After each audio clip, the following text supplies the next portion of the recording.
እንደምናመሻችሁ የተከበራችሁ ተመልካቾቻችን ከኢትዮጵያ ቴሌቪዥን የምዕራፍ 3 የኢቲቪ 57 ዜናዎችን ይዘናል። አበይት ርዕሶቹን አስቀድማለሁ። ጠቅላይ ሚኒስትር አብይ አህመድ የመደመር መንግስት መጽሐፍ በመፍጠንና በመፍጠር ሁለንተናዊ ብልጽግናን ለኢትዮጵያ ለማሳካት የሚያስችል ቀመርን የያዘ ሰነድ ነው ሲሉ ተናገሩ። በግልጽ ራዕይ የነጠረ መቼ ምን ብናሳካ የት ልንደርስ እንደምንችል የሚያመላክት የኢትዮጵያን ሁለንተናዊ ብልጽግና የሚፈልግ ብቻ ሳይሆን እንደሚቻል የሚያምን ነው። የታላቁ የኢትዮጵያ ህዳሴ ግድብ ግንባታ መጠናቀቅ የአንድነታችንና የዓላማ ጽናታችን መገለጫ መሆኑን የተለያዩ አካባቢ ነዋሪዎች ገለጹ። የታላቁ የኢትዮጵያ ህዳሴ ግድብ ግንባታ መጠናቀቅን አስመልክቶም የድጋፍ ሰልፎች ተካሂደዋል። ኢትዮጵያን ማሳደግ እንደምንችል ያየንበት ይህ የመጨረሻ ሳይሆን የመጀመሪያው መደምደሚያ ነው። የህዳሴ ግድብ መጠናቀቅ ለኔ ዳግማዊ አድዋ ነው። የዚህ ግድብ ግንባታ አርሶ አደሩ፣ ነጋዴው፣ የመንግስት ሰራተኛው ሁሉም የኢትዮጵያ ህዝብ ባደረገው አስተዋጽኦ ተጠናቋል። ይህም የአንድነታችንን ጥንካሬ ያሳያል። በዚህም በጣም ደስ ብሎኛል። ከውጭ የአሜሪካው ፕሬዝዳንት ዶናልድ ትራምፕና ቀዳማዊት እመቤት ማሊና ትራምፕ ብሪታንያን እየጎበኙ ነው።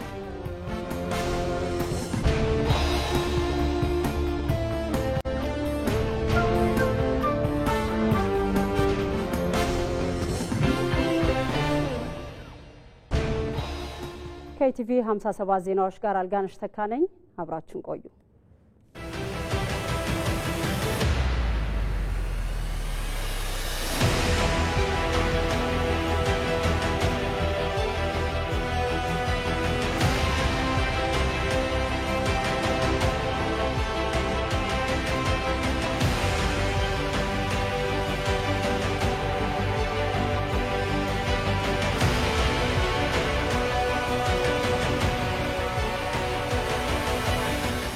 የመደመር መንግስት ማጠንጠኛው 4 መ ነው።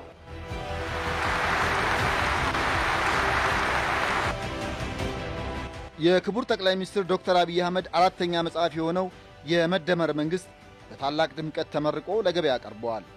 መጽሐፉን በጃፈር የመጽሐፍት መደብሮችና አብሮት ቤተ መጽሐፍት አጠገብ በሚገኘው ኢትዮፋጎስ መጽሐፍት መደብር ያገኙታል።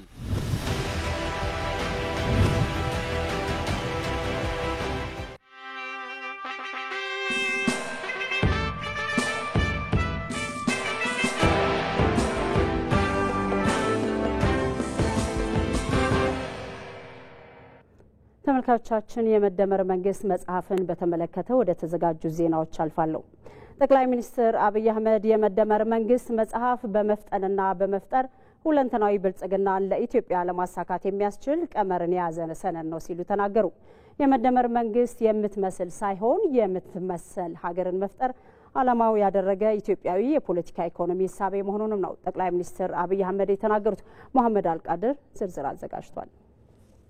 መነሻ፣ መዳረሻ፣ መንገድና መንግስት በሚሉ 4 ሐሳቦች ዙሪያ ያጠነጥናል። ጠቅላይ ሚኒስትር አብይ አህመድ በመደመር እሳቤ የጻፉት አራተኛው መጽሐፍ የመደመር መንግስት። መጽሐፉ ኢትዮጵያ ምድረ ቀደምት ለዓለምም ያበረከተችው አስተዋጽኦ የላቀ ሆኖ ሳለ ለምን ድሃ ሆነች ከሚል ቁጭትና መንፈሳዊ ቅናት እንደሚነሳና መፍትሄዎችንም የሚያስቀምጥ መሆኑን ጠቅላይ ሚኒስትሩ አብራርተዋል። እንዲህና እንዲያነበር እኮ ያሰብኩት ትውልድ ይፋረደኝ እሳቤ ይሄ ነበረ፣ እንዳልከውን እንዳላሳካ አስቸገሩኝ እንጂ ለሚል ሰበብ ፍለጋ የተዘጋጀ መጽሐፍ ሳይሆን ጊዜ ሲዝን ተሰጥቶናል። በግልጽ ምልከታና እሳቤ ሀገራችንን ብንሰራ ታሪክ ሰሪዎች እንጂ ዘካሪዎች አንሆንም በሚል ኢንቴንሽን የተዘጋጀ ሰነድ ነው። የመደመር መንግስት ማጠንጠኛው 4 መ ነው።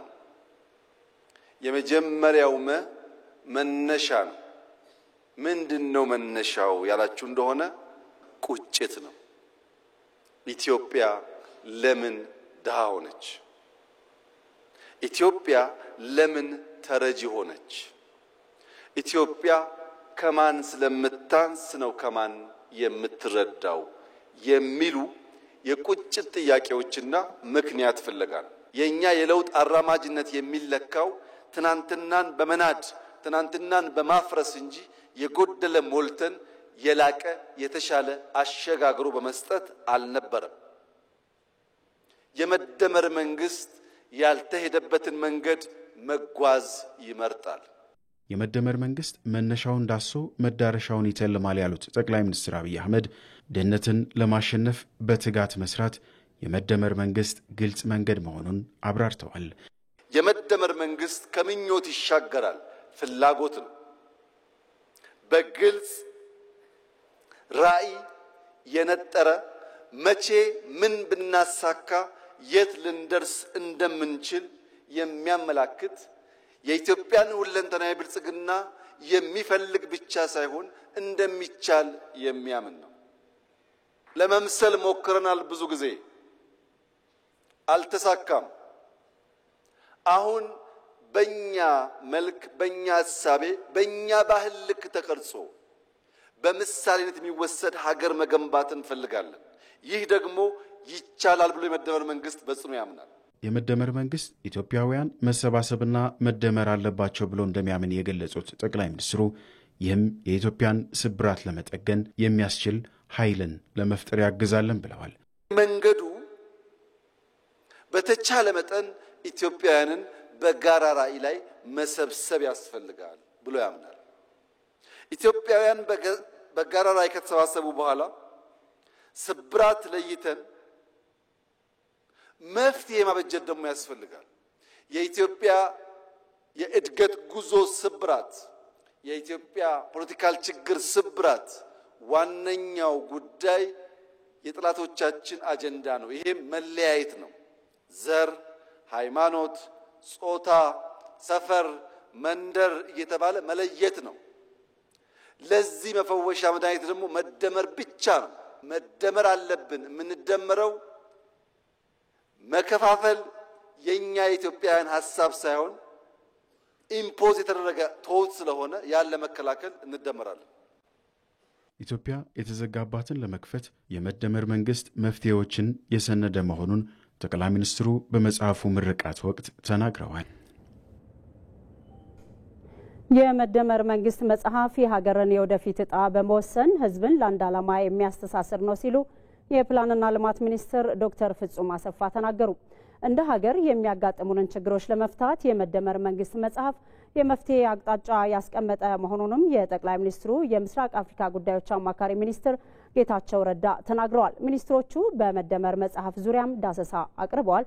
መቅደላዊ ደረጀ ዝርዝር አላት። ጠቅላይ ሚኒስትር አብይ አህመድ መደመር ከተሰኘው የመጀመሪያ መጽሐፋቸው እስከ የመደመር መንግስት መጽሐፍ ድረስ በርካታ ለሀገር መንግስት ግንባታ መሰረት የሚሆኑና የፖሊሲና የአሰራር ለውጥን ለመፍጠር የሚያግዙ ሀሳቦችን በመጽሐፎቻቸው አንስተዋል። በትላንትናው ዕለት የተመረቀው የመደመር መንግስት መጽሐፍም እንዲሁ ከመደመር ፍልስፍና በተመዘዙ ሀሳቦች የዳበረ እንደሆነ ተገልጿል። በመጽሐፉ ላይ ዳሰሳ ያቀረቡት የፕላንና ልማት ሚኒስትር ዶክተር ፍጹም አሰፋ ዳሰሳቸውን በግብርና መስለው የመጀመሪያው የመደመር መጽሐፍ እንደ ምርጥ ዘር ሆኖ ሌሎች መጽሐፍትን ፈጥሯል ብለዋል። በመደመር የመጀመሪያው መጽሐፍ ላይ የመደመርን እሳቤና ፍልስፍና ጸሐፊው ክቡር ጠቅላይ ሚኒስትር ሲያስተዋውቁን ያን መጽሐፍ እንደ ምርጥ ዘሩ ነው እኔ የመሰልኩት ማለት ነው። ለዚህ ይመስለኛል ጸሐፊው ምርጥ ዘሩን መደመርን የመጀመሪያውን መድብል ከጻፉ በኋላ የቀጣዮቹን መድብሎች ልክ እንደዚሁ መሬቱን ለማዘጋጀት ከዋናው ፍልስፍና ማዕቀፍ ከመደመር መጽሐፍ እየመዘዙ ለትግበራ እንዲመች ለሀገር ግንባታ እንዲውል ቀጣዮቹን መጽሐፍት እንግዲህ ለንባብ አቅርበውታል። ያለፉት ዓመታት ማግኘት ያለብንን ሳናገኝ ቆይተናል። ይህን ችግር ለመፍታት መጽሐፉ የመፍትሄ አቅጣጫ የሚያስቀምጥ በመሆኑ ሀገራዊ ማዕቀፍ ሊሆን ይገባል ያሉት ደግሞ ሌላው በመደመር መንግስት መጽሐፍ ላይ ዳሰሳ ያቀረቡት የጠቅላይ ሚኒስትሩ የምስራቅ አፍሪካ ጉዳዮች አማካሪ ሚኒስትር ጌታቸው ረዳ ናቸው። ዋናው ትኩረታችን መሆን ያለበት ያለፉት 100 ዓመታት ሺህ ዓመታት ወቴቨር ቁጥር እንስተው ታሪካችንን ስንገመግም የሚገባንን ነገር ማግኘት ሳንችል ቀርተን አሁን ባለንበት ሁኔታ ውስጥ ያስገቡንን ነገሮች በትክክል መመርመርና ለነዚህ ብቃት ያለው መፍትሄ ለማስቀመጥ የሚያስችል የሐሳብ ሽርሽር ማድረግ መቻል ነው። ከዚህ አንፃር ዋናው ትኩረታችን አስተሳሰብ ላይ መሆን አለበት ብሎ ስለሚጀምር በላላይ መዋቅራችን ላይ የሚታዩ ችግሮችን መፈተሽ አለብን ብሎ ስለሚጀምር ፈለግንም አልፈለግንም በዝርዝር ጉዳዮች ተግባባንም አልተግባባንም ሀገራዊ ማዕቀፍ ሆኖ ሊያገለግል የሚችልበትን ዋነኛውን መሰረታዊ ቁም ነገር አሟልቷል የሚል እምነት አለኝ። የመደመር መንግስት የሀገርን የወደፊት ዕጣ በመወሰን ህዝብን ለአንድ ዓላማ የሚያስተሳስር ነው ሲሉ ሚኒስትሯ ዶክተር ፍጹም አሰፋ ገልጸዋል። የመደመር መንግስት ሚና አዳዲስ የገበያ ዕድሎችን በሚፈጥር የፈጠራ ብቃት ላይ የተመሰረተ ነው። እንደ ኮሚኒስት መንግስት ሁሉንም ምርትና የምርት ሂደት አይቆጣጠርም። እንደ ካፒታሊስት መንግስትም የገበያ ጉድለት በማስተካከል ላይ ብቻ አይወሰንም። እንደ ልማታዊ መንግስትም መሰረተ ልማቶች ማቅረብ የማበረታቻ ስርዓት መፍጠር እና መስጠት ላይ ብቻ አይጠመድም። ይልቁንም የመደመር መንግስት የሀገርን የወደፊት ዕጣ ፈንታ ይወስናል። ከዚያም አንፃር የሀገርን ሙሉ አቅም መንግስታዊ ያልሆኑትን የግል ዘርፉን ማህበረሰቡን በጋራ ህልም በማስተባበር ለአንድ ዓላማ እንዲተጉ ያደርጋል። በመጽሐፉ ሌላው የተዳሰሰው የከተሞች መስፋፋት ጉዳይ ነው። በዚህ ላይም አማካሪ ሚኒስትሩ ጌታቸው ረዳ ከተሞቻችን ሰፊ ገጠሮች ነበሩ ሲሉ ገልጸው አሁን ላይ የተጀመሩ የከተማ ማስፋፋት ስራዎች ሊደነቁ እንደሚገባም አክለዋል። መጽሐፉ ላይ በግልጽ እንደተቀመጠው የከተሞች እድገት ከተሞቻችን ሰፊ ገጠሮች ነው የነበሩት። እጅግ በጣም ሰፊ ገጠሮች ነው የነበሩት። እስካሁንም ብዙዎቹ ከተሞች ሰፋፊ ገጠሮች ናቸው እንጂ እዚህ ጋር የሚባል የከተማ ኳሊቲ የላቸው። መሰረተ ልማት የጎደላቸው ከዲጂታል ትራንስፎርማቲቭ ከሆነ ቴክኖሎጂ ጋር ብዙም ትውውቅ የሌላቸው የመልካም አስተዳደር ችግር በስፋት የሚታይባቸው ከግጭትና ከምን ያልተላቀቁ ነበሩ። ከተሞች መዘመናቸው ከተሜነት መስፋፋቱ ግድ ነው፣ የሚቀር ነገር አይደለም። ተፈጥሯዊ ስለሆነ የማይቀርልን ከሆነ ተዘጋጅተን አቅደን አስበንበት መግባት አለበት የሚል ነው ጽሁፉ። ከዚህ አንፃር አዲስ አበባን እንደማሳያ ተደርጎ የሚቀርበው ነገር ትክክለኛ ነው ብቻ ሳይሆን በእኔ እምነት አዲስ አበባ ውስጥ ማያቸውን ለውጦች አለማክበር፣ እንዲበረታቱ አለማድረግ ለኔ ድንቁርና ነው የሚል እምነት አለኝ። ጠቅላይ ሚኒስትር አብይ አህመድ የመደመር መንግስት መጽሐፍ ጊዜ ካለፈ በኋላ ይህንን ባደረግኩኝ የምንልበት እሳቤ ይሄ ነበር የምንልበት ሳይሆን ታሪክ ሰሪ እንጂ ታሪክ ዘካሪ ብቻ እንዳልሆንን የምናሳይበት ነው ሲሉ በምረቃ ስነ ስርዓቱ ላይ ተናግረዋል። ጠቅላይ ሚኒስትር አብይ አህመድ ዛሬ የአሜሪካ ስቴት ዲፓርትመንት መስሪያ ቤት ከፍተኛ አማካሪ የሆኑትን ማስታድ ብሎስን በጽህፈት ቤታቸው አግኝተው ሰፊ አድማስ ባላቸው ጉዳዮች ላይ መወያየታቸውን በማህበራዊ ትስስር ገጻቸው ላይ አስፍረዋል።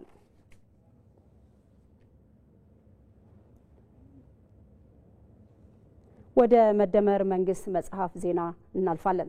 የጠቅላይ ሚኒስትር አብይ አህመድ የመደመር መንግስት መጽሐፍ የኢትዮጵያን መጪውን ብሩህ ገጽ የሚያመላክት መሆኑን ምሁራን ገልጿል። የመጽሐፉ ይዘት ችግሮችን ነቅሶ በማውጣት መፍትሄ አመላካች መሆኑንም ምሁራኑ ገልጿል። ባየ ሙላት በዚህ ጉዳይ ላይ ዝርዝር አዘጋጅቷል። በጠቅላይ ሚኒስትር አብይ አህመድ የተጻፈው የመደመር መንግስት መጽሐፍ የሚነበብ ብቻ ሳይሆን ወደ ስራ የሚለወጥ ነው በማለት ገልጸውታል ዶክተር ዳኛቸው አሰፋ። ዶክተር ዳኛቸው በመጽሐፉ ምረቃ መድረክ ላይ ባቀረቡት የዳሰሳ ሀሳብ መጽሐፉ እንደ ሀገርም እንደ ዜጋም ያለንበትን ማህበራዊና ፖለቲካዊ ሁኔታ በግልጽ የሚያሳይ መሆኑን ተናግረዋል። የለውጥ ሀሳቦችን የሚገልጽ ነውም ብለዋል። ከዚህ ቀደም የመጡት ፈላስፎች ዓለምን በተመለከተ በተለያየ መንገድ ትንታኔ ወይም ትርጓሜ አቅርበዋል። ዋናው ቁም ነገር ግን ዓለምን መቀየር ነው ይላል ካርል ማርክስ። በእኔ አታይ ዶክተር አብይ አህመድ ሁለቱንም ማለትም ትንታኔን እና የለውጥ ፕሮጀክት ይዘው ስለቀረቡ የካርል ማርክስን ስሞታ ተሻግረዋል የሚል እምነት አለኝ። የመደመር መንግስት መጽሐፍ የዜጎችን እርስ በርስ መደጋገፍና ሀሳብን ያጎላ ለአንድነት አጽንኦት የሰጠ መሆኑንም በገለጻቸው ጠቅሰዋል። መጽሐፉ በእጅጉ ከፋፋይ አጨቃጫቂ የሆኑ ርዕሰ ጉዳዮችን አንስቶ ከላይ ሲታይ ምንም አይነት እርቅ አይገኝላቸውም የተባሉትን አቻችሎና አዳምሮ በዜጎች መካከል የእርስ በርስ መከባበር፣ ማህበራዊ መረዳዳትና መገናዘብ እንዲኖር ሀሳብ ይለግሳል። መጽሐፉ ለእያንዳንዱ ጉዳይ ምክንያታዊነትን መርሁ አድርጎ ችግሮችን የሚያመላክት መፍትሄም የሚጠቁም እንደሆነም በዳሰሳ ሀሳቡ ተነስቷል። ጠቅላይ ሚኒስትር አብይ አህመድ የመደመር መንግስትን የገለጹበት የመጽሐፉ ምዕራፍ የኢትዮጵያን መጪውን ብሩህ ገጽ የሚያመላክት መሆኑንም ዶክተር ዳኛቸው አሰፋ አብራርተዋል። የመደመር መንግስት ባህሪያት ፖለቲካል ኢኮኖሚ ትንሽ ይሄ ክፍል የኢትዮጵያ ፖለቲካል ኢኮኖሚ ቀዶ ጥገና የተደረገበት ምዕራፍ ነው። ዶክተር አብይ የተካነው የስነ መንግስት ፊዚዮሎጂስት መሆናቸውን ያስመሰከሩበት አካሄድ ነው። በዚህ ጥናት የኢትዮጵያ ሶሺዮ ፖለቲካል ኢኮኖሚ ከየት ተነስቶ አሁን ያለበት ደረጃ እንዴት እንደደረሰና እንዲሁም ለወደፊት የቀረበው ማሻሻያ ከታከለበት ሀገሪቱ ብሩህ ዕድል እንዳላት በሚገባ ግልጽ አድርጎ የሚያቀርብ ነው። በመጽሐፉ ላይ የዳሰሳ ሐሳባቸውን ያቀረቡት ዘሪሁን ተሾመ በበኩላቸው የመደመር መንግስት መጽሐፍ የተጻፈበት መንገድ የእይታ ልህቀትን የሚጠይቅ ነው ሲሉ ገልጸዋል። የመንግስት የሥራ ኃላፊዎች ሩቅ አላሚዎች መሆን እንዳለባቸው በመጽሐፉ መጠቀሱንም ተናግረዋል። በኢማጂኔቲቭ አቅም በጥራት በማሰብ በፍጥነት በመጓዝ ኤንድ በመፍጠር የታጀበ አመራር መሰረታዊ መሆኑ አለያ መንግስትነት እውቅና ከተሰጠው ባለፈው ጸሐፊው አንድ ኢንተርቪው ላይ የገጠርም የከተማም ወንበዴዎች እንዳለው እውቅና የተሰጠው ወንበዴና አድኖ በይ ከመሆኑ የራቅ አይሆንም ነው። መፍትሄ አመላካች ቁጭት የመጽሐፉ ቁልፍ ጉዳይ መሆኑንም ዘሪሁን ተሾመ ገልጸዋል። በየሁሉ ነገር ውስጥ ቁጭት አለ፣ ግን ከንፈር መጣጭና አስተኝ ቁጭት አይደለም። ተስፋማ ቁጭት ኖ እንቀይረዋለን የሚል ቁጭት። ይሄንን ለማድረግ ግለቱ የሚሰማ እልህ እያንዳንዱ ፔጅ ውስጥ አለ። የመደመር መንግስት መጽሐፍ ጠቅላይ ሚኒስትር አብይ አህመድ በመደመር እሳቤ ላይ የጻፉት አራተኛ መጽሐፋቸው ሲሆን ፍልስፍናን ከተግባራዊ ሐሳቦች ጋር አሰናስኖ የያዘ መሆኑም ተገልጿል። በመደመር መንግስት መጽሐፍ ላይ የዳሰሳ ጽሑፍ ያቀረቡት ዶክተር ዮሴፍ ቦኮ በበኩላቸው የመደመር መንግስት መጽሐፍ አዲስቷ ኢትዮጵያ የምትመራበትን ፍልስፍና የሚያመላክት መሆኑን ተናግረዋል። ኢጀዋሁንዴን ዮን ኢላል ኪታብ ዲሞቱማ ኢዳሙ ኢላለመ ኪታብ በሩ ዮኪን ማኒፌስቶ ኢትዮጵያን ሀራ ኢቲን ጌጌፈምቱ አከቴ በሁሉም እይታዎች የመደመር መንግስት መጽሐፍን ስመለከተው አዲሲቷ ኢትዮጵያ የምትመራበት እንደሆነ በመጽሐፉ የዳበረ ይዘት በጥሩ ሁኔታ ቀርቦልናል። መጽሐፉ የኢትዮጵያ መሰረታዊ ችግር የሚመነጨው ከሐሳብ ችግር ነው ብሎ ይነሳል። የኢትዮጵያና ህዝቦቿ ማህበራዊ፣ ኢኮኖሚያዊና ፖለቲካዊ እንዲሁም የቴክኖሎጂ ዕውቀት ሁኔታ ምን መምሰል እንዳለበት በግልጽ ያስቀመጠ መጽሐፍ ነው። ከዚህ ቀደም በተለያዩ ዘመናት እንደቀረቡ የተለያዩ ፍልስፍናዎችና ንድፈ ሐሳቦች ሁሉ የመደመር መንግስት መጽሐፍ ፍልስፍናም ኢትዮጵያ የምትመራበት የመንግስት አስተዳደር ፍልስፍና ሆኖ ቀርቧል። ይህ ማለት ምን ማለት ነው የሚለውን ስንመለከት ሪፐብሊክ የተሰኘው መጽሐፍ ከክርስቶስ ልደት በፊት በፕሌቶ እንደተጻፈው ሁሉ፣ ደስ ካፒታል በ19ኛው ክፍለ ዘመን በካርል ማርክስ እንደተጻፈው ሁሉ የመደመር መንግስት መጽሐፍም በ21ኛው ክፍለ ዘመን በጠቅላይ ሚኒስትር አብይ አህመድ ተጽፎ የአሁኑና የቀጣዩ ትውልድ መመሪያ እንደሆነ መናገር ይቻላል። ተመልካቾቻችን የመደመር መንግስት መጽሐፍ የምረቃ ስነ ስርዓት ላይ ጠቅላይ ሚኒስትር አብይ አህመድና በመጽሐፉ ዙሪያ ዳሰሳ ያደረጉ ከፍተኛ የመንግስት የስራ ኃላፊዎችና ምሁራን ያስተላለፏቸውን ሀሳቦችና ምረቃውን በተመለከተ የተሰናዳውን ፕሮግራም ዛሬ ምሽት ከ2 ሰዓት ጀምሮ እናስተላልፋለን። እንድትከታተሉት ከወዲሁ ጋብዘናል።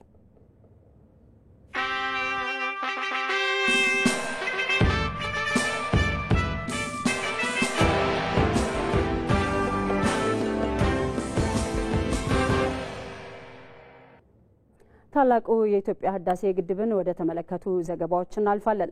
ባለፉት 7 ዓመታት በተከናወነው የለውጥ ስራና በህዝብ ተሳትፎ የታላቁ የኢትዮጵያ ህዳሴ ግድብ ከነበረበት ውስብስብ ችግር ተላቆ ለውጤት መብቃቱ የኢትዮጵያውያንን አንድነት ያረጋገጠ ፕሮጀክት ነው ሲሉ የኦሮሚያ ክልል ምክትል ርዕሰ መስተዳድር አወሉ አብዲ ተናግሯል። ሳዳት መሐመድ ሳኒ ዝርዝር አለው። በአርሲ ዞን ከተለያዩ ወረዳዎች የተውጣጡ የዞኑ ነዋሪዎች የህዳሴ ግድብ መጠናቀቁን አስመልክቶ በአሰላ ስቴዲየም በመገኘት ደስታቸውን ገልጸዋል። በድጋፍ ሰልፉ ላይ የተሳተፉ ነዋሪዎች ሀገሪቱ አስቸጋሪ ጊዜያትን ብታሳልፍም በህዝቦች አንድነትና በመንግስት ጥረት ህዳሴ ግድብ ለምርቃት መብቃቱ መደሰታቸውን ነዋሪዎቹ ለኢቲቪ ገልጸዋል። እኔ ከ2003 ጀምሬ እስከ 2011 ቦንድም ከደሞሴ ላይ ሲቆረጥ ነበር ማለት ነው። አሁንም ደግሞ ለመጠናቀቁ በጣም ደስተኛ ነኝ። ይሄ ደግሞ የሚያሳየው እኛ የኢትዮጵያ ህዝብ አንድ ከሆነን እንችላለን የሚል የሚያሳይ ነገር ነው ማለት ነው። የግድቡ መጠናቀቅ ለአሰላ ህዝብም ለኔም እንደግለሰብ ማለት ነው በጣም ከፍተኛ ደስታ ነው የተሰማኝ። ምክንያቱም ይሄ ግድባችን እንደ ኢትዮጵያ ትልቁ ግድባችንና እስከ ከላብ እስከ ደም ጠብታ ተደርጎበት እዚህ ደረጃ ላይ የደረሰ ግድብ ነው። በጣም ደስ የሚል ነው። በጣም በዚህ ቀጥሉልን፣ ልጆቻችን ተባረኩልን። እዳሲያችንም ለዚህ ያበቃን አምላክ ክብር ምስጋና ይድረሰው። በሰልፉ ላይ የተገኙት የኦሮሚያ ክልል ምክትል ርዕሰ መስተዳደር አወሉ አብዲ የሀገሪቱ ታሪካዊ ጠላቶች በተለያየ መንገድ ግድቡ እንዳይጠናቀቅ ከፍተኛ ጥረት ቢያደርጉም በህዝቦች አንድነትና በመንግስት ጥረት መጠናቀቁን ገልጸዋል።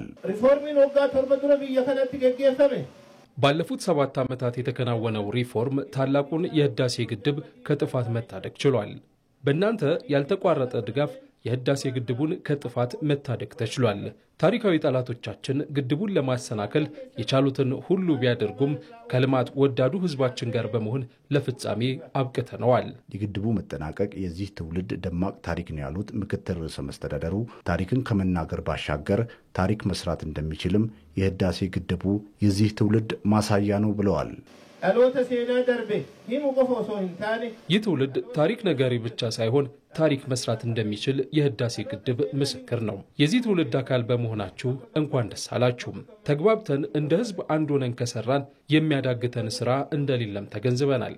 ነዋሪዎቹ በግድቡ መጠናቀቅ የተሳተፉ አካላትን አመስግነው በቀጣይ የሚደረጉ ሀገራዊ የልማት ስራዎች ላይ እንደሚሳተፉ ጠቁመዋል።